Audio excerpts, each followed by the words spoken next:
Hello friends, मैं Sanjay sir. जैसा कि आप लोग जानते ही हो, मैं आप लोग पढ़ा रहा हूँ क्लास 9 की मैथ, जिसमें अभी हमारा पहला चैप्टर चल रहा है। अभी लेसन लास्ट की ओर चल रहा है, बस समाप्त होने वाला है।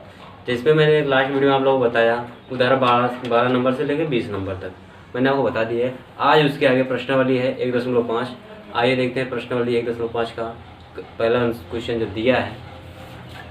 बताइए नीचे दी गई संख्याओं में कौन कौन परिमेय और कौन कौन अपरिमेय है। मतलब ये 5 सवालें दी है, इसमें हमें बताने कौन कौन सी संख्या परिमेय संख्या है और कौन कौन सी अपरिमेय संख्या है। तो जैसा कि आप लोग देख लीजिए, यहाँ पर पहला दिया है 2 माइनस √5। मैंने बताया था जो संख्याएं अंडर रूट में होती है वो क्या होती हैं, अपरिमेय संख्या होती हैं। तो देख लीजिए यहाँ पे है क्या, √5। यदि हम जो ये है हमारा क्या है 2 माइनस √5 का मान होता है 2.236 डॉट डॉट ऐसा कुछ होता है। ठीक, यदि हम इसमें 2 को घटा देंगे, क्या करें 2 को घटा भी देंगे तो हमें मिलेगा 1.236, जो कि ये जो दशमलव वाला प्रसार है ये क्या होता है, अनावर्ती अशांत अनावर्ती मतलब है कभी समाप्त नहीं होता ना तो रिपीट होता है। इसलिए जो होता है अशांत अनावर्ती वो संख्या हमारी क्या होती है, अपरिमेय। क्या होती है, अपरिमेय संख्या। तो पहली क्या है हमारी, अपरिमेय। और दूसरा देख लीजिए, दूसरा दिया है 3 प्लस √23 और माइनस में √23। अभी √23 कट गया, बचा हमारा क्या 3। जो 3 बचा, 3 एक क्या है हमारी परिमेय संख्या है। उसके बाद देखते हैं तीसरे नंबर पे दिया है 2/2 √7/7 तो √7 कट जाएगा तो हमारा बचेगा क्या 2.7, जो कि क्या है परिमेय संख्या है। क्या है, परिमेय संख्या है। अब आ गया 1/√2। क्या आ गया 1/√2। 1/√2 का मान होता है 414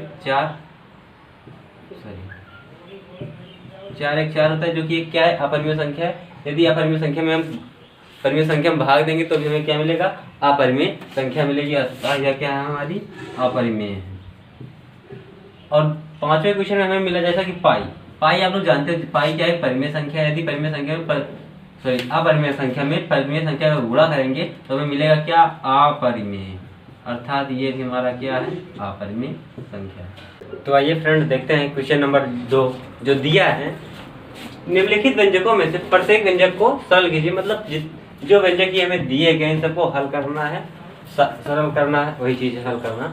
ठीक, तो पहला क्वेश्चन जो दिया 3 प्लस √3 2, मतलब ये क्वेश्चन में 3 प्लस √3, दूसरे क्वेश्चन में 2 प्लस √2 और दूसरा क्वेश्चन है 3 प्लस √3 और 3 माइनस √3 और तीसरा क्वेश्चन है एक क्वेश्चन में 5 प्लस √2 का होल स्क्वायर। चौथा क्वेश्चन है √5 माइनस √2, फिर दूसरे क्वेश्चन में √5 प्लस √2। तो सॉल्व करना है। इस क्वेश्चन में सरल संख्या का यूज नहीं करेंगे और सीधा इसको सॉल्व करते हैं। तो देख लीजिए 3 दूना कितना हो जाएगा 6 प्लस, अब इसका गुणा इसमें करा दो, कितना हो जाएगा 3 √2, फिर प्लस इसका गुणा इसमें करा दो 2 √3, फिर प्लस है √3 का गुणा √6 में 2 में करा दो तो √ कितना हो जाएगा 2 3 6। यही हमारा आंसर हो गया पहले का। और दूसरी वाली देख लीजिए, ये दूसरी हमारी क्या है, दूसरी भी एक सरल संख्या है। देख लीजिए यहाँ क्या करो आप, चाहे सरल संख्या यूज करो चाहे जैसे कर दो। 3 तरीके मतलब एक क्वेश्चन में है a प्लस बी और दूसरे क्वेश्चन में है a माइनस बी। तो जैसे मैंने इसके लिए एक सरल संख्या बताई थी, अगर एक क्वेश्चन में a प्लस बी है और एक में a माइनस बी है तो हम इसको लिख देंगे क्या, a² माइनस b² लिख सकते हैं इसे। तो देख लीजिए a हमारा कितना है 3 है तो 3 के स्क्वायर और सॉरी माइनस b है, b कितना हमारी √3 का होल स्क्वायर। तो 3 के स्क्वायर कितना हो जाएगा 9, √3 के स्क्वायर क्या होगा 3। यदि अंडर के स्क्वायर करेंगे तो हो गया क्या, √ हट जाएगा और जो संख्या लिखी रही वही संख्या हमारी आ जाएगी। तो यहाँ से √3 के स्क्वायर था तो यहाँ क्या मिल गया, हमें 3 मिल गया। अभी 9 में से 3 घट गया, कितना बचा 6। ये हो गया हमारा आंसर। अब इसके बाद देखिए क्वेश्चन नंबर 3, ये क्या है हमारी, ये भी हमारी एक सरल संख्या है जो दिया था वहाँ, अभी मैंने बताया था आप लोगों को लास्ट वीडियो में। अगर √a प्लस √b मिले तो इसका जो सॉल्यूशन होता है A plus under root A B plus B. तो देख लीजिए इसके अनुसार इसको देख लीजिए, ए हमारा क्या है, अंडर रूट 5 है, तो हमें क्या मिलेगा, सिर्फ 5 मिलेगा। फिर अंडर रूट ए बी, मतलब ए बी का गुणा, इन दोनों का गुणा, ए और बी दोनों है ना, 5 दूना कितना हो जाएगा 10। फिर प्लस बी कितना है हमारा 2, तो ये 2 हो गया। अब 5 2 कितना हो जाएगा 7 प्लस अंडर रूट 10 हो गया, ये हमारा आंसर हो गया। और ये क्वेश्चन नंबर 4 क्वेश्चन नंबर 2 की तरह है। देख लीजिए, एक क्वेश्चन में a प्लस बी है, दूसरे में a माइनस बी है, तो इस अनुसार हम इसके अनुसार इसे सॉल्व करेंगे क्वेश्चन नंबर 4 को। तो a का स्क्वायर क्या है, अंडर रूट 5 का स्क्वायर a है, और b हमारा क्या है 2 है ना, अंडर रूट 2 का स्क्वायर हो जाएगा। तो देख लीजिए, मैंने अभी बताया जब रूट का स्क्वायर करते हैं तो सिर्फ रूट हटता है, क्योंकि अंडर रूट होता है यही हटेगा। तो 5 माइनस 2, 5 में 2 गए, बचा 3। उम्मीद है आप लोगों को यह क्वेश्चन भी समझ में आ गया होगा। आइए अब देखते हैं क्वेश्चन नंबर 3। हाँ तो फ्रेंड्स आइए देखते हैं क्वेश्चन नंबर 3 जो दिया है। आपको याद होगा कि पाई को एक वृत्त की परिधि मान लीजिए सी है और उसके व्यास मान लीजिए डी है के अनुपात से परिभाषित किया जाता है, अर्थात pi equal c upon d होता है। इस तथ्य का अंतःविरोध करता हुआ प्रतीत होता है कि पाई अपरिमेय है। इस अंतःविरोध का निराकरण आप किस प्रकार करेंगे। मतलब इसमें फ्रेंड्स हमसे बोल रहा है जो सी अपॉन डी देखा जाए तो क्या ये परिमेय संख्या है, लेकिन जो पाई है इसके बराबर हमने पाई को दिखलाया है। यहाँ पे देख लीजिए ये क्या है, एक अपरिमेय है। तो बोल रहा है कि यह एक अंतःविरोध करता है कि ये भी एक क्या है, अपरिमेय संख्या है। नहीं, ऐसा कुछ नहीं है। ये जो है इसमें इसका कोई अंतःविरोध नहीं है, इसमें कोई अंतःविरोध कुछ नहीं है। आप देखिए समझ जाएंगे आप लोग। जो यहाँ पे दिया है, जो दिया है pi equal c upon d, यह क्या है, यह वृत्त की परिधि और यह वृत्त की परिधि और व्यास का क्या है, अनुपात है, व्यास का अनुपात है। यह जो है pi equal c upon d जो दिया है, वृत्त की परिधि और व्यास का अनुपात है जो ये दिया हुआ है। जहाँ सी अपॉन डी इक्वल क्या दिया गया है, होता क्या है 22/7। यह जो 22/7 होता है ना, जो हम पाई बराबर लिख देते हैं पाई इक्वल 22/7, ये एक्चुअल में उसका मान रियल में मान नहीं है, ये उसका अनुमानित मान है। क्या है अनुमानित, मतलब इसके सन्निकट बोलते हैं ना, सन्निकट मतलब कि इसके पास का मान होता है। 22/7 जो है ये पाई के मान जो होता है इसके पास होता है, इसलिए पाई का मान हम लोग 22/7 लिख देते हैं। यही चीज इसमें हमसे पूछा है कि क्या यह इसका विरोध करता है। नहीं, इसमें इस चीज का कोई भी विरोध नहीं है। हमारा जो पाई 22/7 है, एक हमारा क्या है परिमेय है, लेकिन पाई हमारा क्या है अपरिमेय है। जो ये 22/7 पाई का मान रखते हैं, यह इसके पाई के मान के सन्निकट मतलब नजदीक का मान होता है, इसलिए इसमें इसका कोई भी अंतर्विरोध नहीं है। तो आइए देखते हैं क्वेश्चन नंबर 4। हाँ तो फ्रेंड्स आइए देखते हैं क्वेश्चन नंबर 4 जो दिया है। संख्या रेखा पर अंडर रूट 9.3 को निरूपित कीजिए। इस क्वेश्चन को हमको क्या करना है, निरूपित करना है। जैसे कि मैंने इस टाइप का क्वेश्चन आपको बता चुका हूँ, तो देख लीजिए क्वेश्चन। हमको करना क्या है, यहाँ पे 9.3 दिया ना, तो हमको करना क्या, पटरी की सहायता से एक 9.3 सेमी की पहले रेखा खींचनी है, रेखाखंड। इसे बिंदु ए मान लीजिए, ये बिंदु हमारा क्या है बी। इसकी पूरी लंबाई क्या है 9.3 सेमी। उसके बाद आप क्या करो, 1 सेमी की इसमें रेखा और खंड और ऐड कर लो। 1 सेमी की रेखा खंड आप क्या करो और ऐड कर लो। ये जो हो गई हमारी 1 सेमी की रेखा, इसे बिंदु आप सी मान लो। अब हमको करना क्या है, ये हमारा क्या है, ये यहाँ से यहाँ तक 1 सेमी। अब आपको करना क्या है, AC को हमको करना क्या, समद्विभाजन मतलब 2 बराबर खंडों में बांटना है। 2 बराबर खंडों में भागों में बांटना है। मतलब तब करना क्या, आप गोला प्रकार की सहायता से एक पेंसिल मतलब गोला प्रकार की नोक को बिंदु ए पे रखिए और पेंसिल की नोक को बिंदु सी पे रखिए। उसके बाद आप लोग इसको एक ऐसे चाप लगाएंगे ऊपर नीचे यहाँ से। फिर आप करो क्या, उसके बाद गोला प्रकार की नोक को यहाँ पे, फिर पेंसिल की नोक को यहाँ पे रखेंगे। जब आप ऐसे काटेंगे तो ये कहीं पे काटेगा, कहीं पे काटेगा। तो ये इस रेखा को आप जब मिलाओगे, इस रेखा को जब आप मिलाओगे तो ये जहाँ पे काटा, ये जहाँ पे काटा यही हमारा क्या है, इन दोनों का मतलब ऐसी रेखा का मध्य बिंदु है। मतलब ये इसके बाद ये दोनों क्या है, बराबर भागों में बट गए, यही हमारा क्या है, मध्य बिंदु। इसको आप ओ मान लीजिए, ओ मान लीजिए। उसके बाद अब आपको करना क्या है, ए ओ क्या करो, चाहे ए ओ त्रिज्या ले लो, क्या ले लो, ए ओ त्रिज्या ले लो, त्रिज्या मानकर, क्या मानकर, त्रिज्या मानकर, या तो सी ओ ले लो, क्या ले लो, सी ओ त्रिज्या ले लो, सी ओ त्रिज्या ले लो। आपको करना क्या है, एक अर्धवृत्त खींचना है। अब आप क्या करो, ए ओ त्रिज्या ले लिए ना, तब आपको गोला प्रकार की नोक को यहाँ पे रखना है। क्या करना है, गोला प्रकार की नोक को यहाँ पे रखना है और पेंसिल की नोक को यहाँ पे। आप जब इस पे ऐसे यहाँ पे गोला प्रकार रख के ऐसे जब खींचोगे, एक अर्धवृत्त जब खींचोगे तो ये ऐसे कुछ टाइप का बनेगा। अब आपको करना क्या है, बिंदु बी पे, बिंदु बी पे आपको एक क्या खींचना है, लंब खींचना है। लंब मतलब क्या करना है, आपको यहाँ पे 90 डिग्री का कोण बनाना है। आप यहाँ पे चांदा की सहायता से, चांदा की सहायता से क्या करो, एक 90 डिग्री का कोण बना लो। क्या कर लो, 90 डिग्री का कोण बना लो। ये क्या हमारा बन गया ना, 90 डिग्री।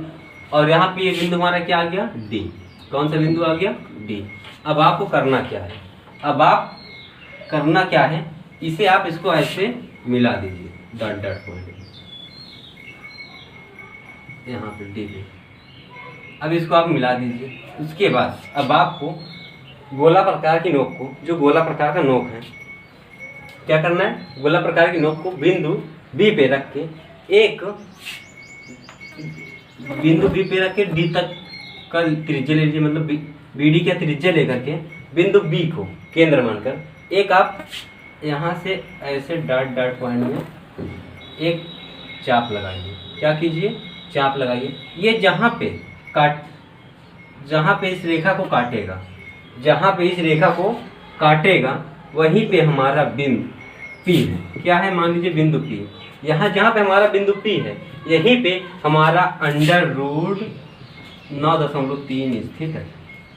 क्या, अंडर रूट 9.3 स्थित है। आप इसका एक स्क्रीनशॉट ले लीजिए।